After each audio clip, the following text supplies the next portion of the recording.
Now, in Asaba Delta State capital, South Nigeria, filling stations have remained crowded in major mega fuel stations as others have shorter queues with high prices. Although a number of filling stations were still short, while some continue to sell for as much as between 850 naira and 950 naira per litre. There had been biting scarcity of premium motor spirits, PMS, also known as petrol, across the country for over a month, with the product selling for over 1,000 naira in some places before today. And now to give us an update on the current fuel situation, we're joined by News Central's correspondent Agbalani Omoni, who joins us live here in Lagos. Ni, thank you so much for joining us. Where are you at the moment? And from looking at you from where you're standing, I can see the queue is quite long.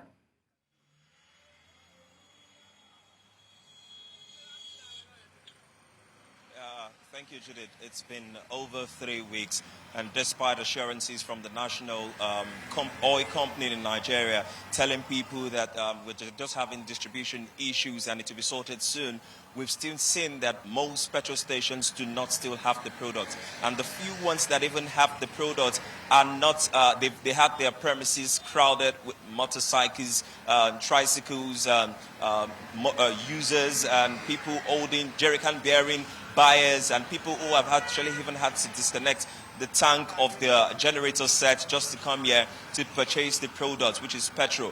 Currently, we are in Lagos. This is Ogba area, and this is one of the filling stations that is selling. And you've seen, from the few people we've spoken to earlier, they've come from various local governments, 6, 7 local government far away from here just to get to this place to get petrol. And one of the reasons why they haven't chosen this particular station, it's because it sells for, I wouldn't say as low, but for a price of 618 naira, as against what some independent fuel stations are selling, which goes almost to 900 or even 1,000 naira. Currently, if you look to my right, you will see that they are trying to maintain a one-lane policy, but it's still impeding traffic.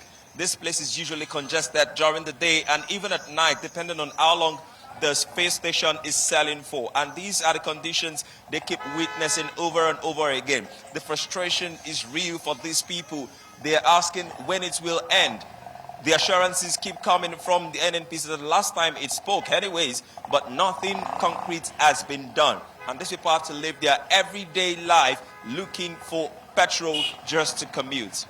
I've asked this question many times, and I'm going to ask again. Maybe you might humor me.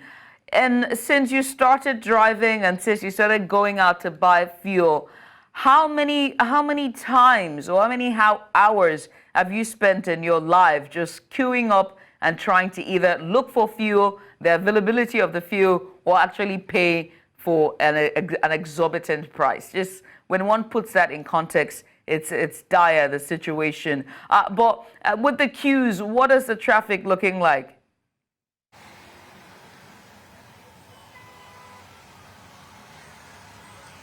Just behind me here, you can see a perfect example of what it looks like. Currently, at this fuel station, they are maintaining a one-lane policy. That is, the cars are just parked at one particular lane and they're driving into the fuel station. But because of the bottleneck on this particular road, which is supposed to take about two vehicles and maybe a motorcycle on the side for easy flow of traffic, everyone now has the bottle lane to manage the one lane that is now available to motorists, which is a big issue.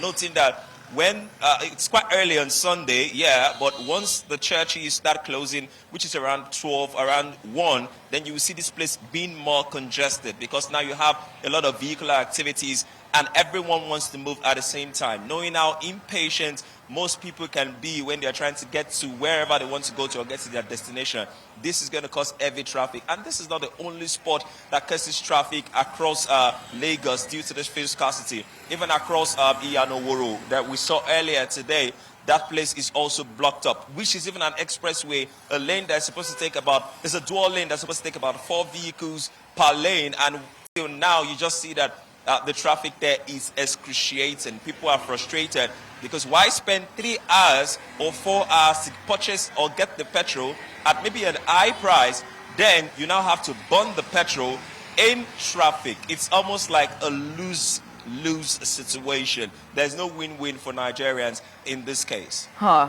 It's sad indeed. Nia, many thanks for doing this with us. We will definitely come back to you for more. But I must ask, do you know how much they are selling with the queue? Were you able to talk to any motorists? How much are they selling?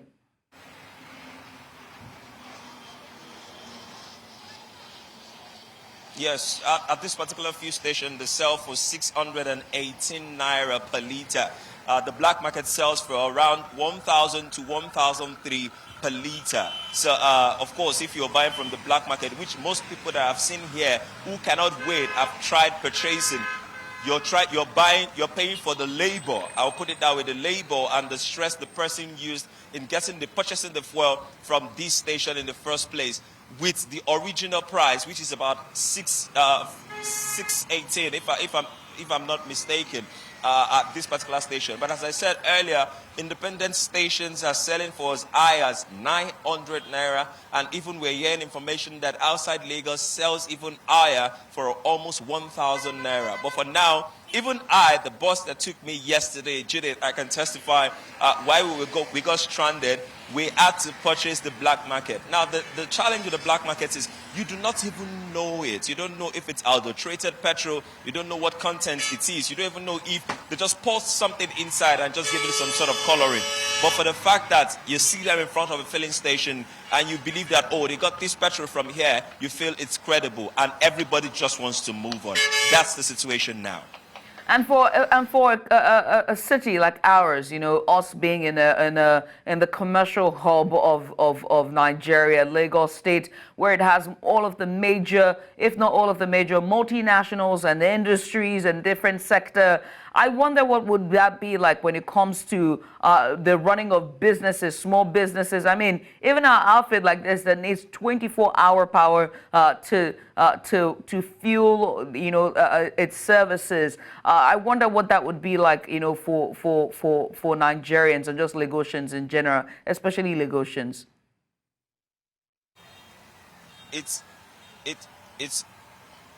It's quite concerning, especially for small-scale businesses, and I've spoken to quite a few of them here that I met here. Most of them rely on that petrol to actually run to actually get power supply in their places, because they are not on, you know, with the electricity tariff sectioning right now. There's the band A, the band B, the band C. Most of them are on band A or band B, but they can't even afford that power credit, to recharge that power credit. So this is what they rely on. This is what they use to substitute for the power. And even with that, they can't get it because they can't bring their generator set to this place. So what they do is either come with a jerry can, which is very, very rare. As you can see just behind me here, you see some people with jerry cans moving right now. They've tried getting fuel here, and you can see it's a demanding task. It's almost like impossible. So sometimes they say, oh, they are no more selling to jerry can buyers, or they say that they are no more, they are only selling to motorcycles at this time. Now, for those small-scale businesses, it is pretty difficult to get fuel. Some of them are they came here with the tank of the generator set, yet they can't get fuels, which means that if this is weekend, Sunday, by Monday, they can't get fuel, their operations will be grounded, activities will be grounded, and they will be at loss because they cannot run their businesses comfortably. These are more the challenges they've had to face day in, day out. Tomorrow is Monday. It's going to be a major business day.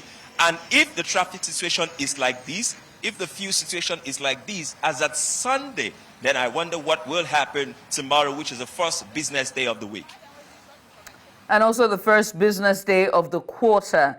What a way to usher in a new month and a new quarter for the year 2024. I should say happy new month to you, Igbalani Omoni, for this report. And also thank you for doing this with us. We appreciate you for coming on.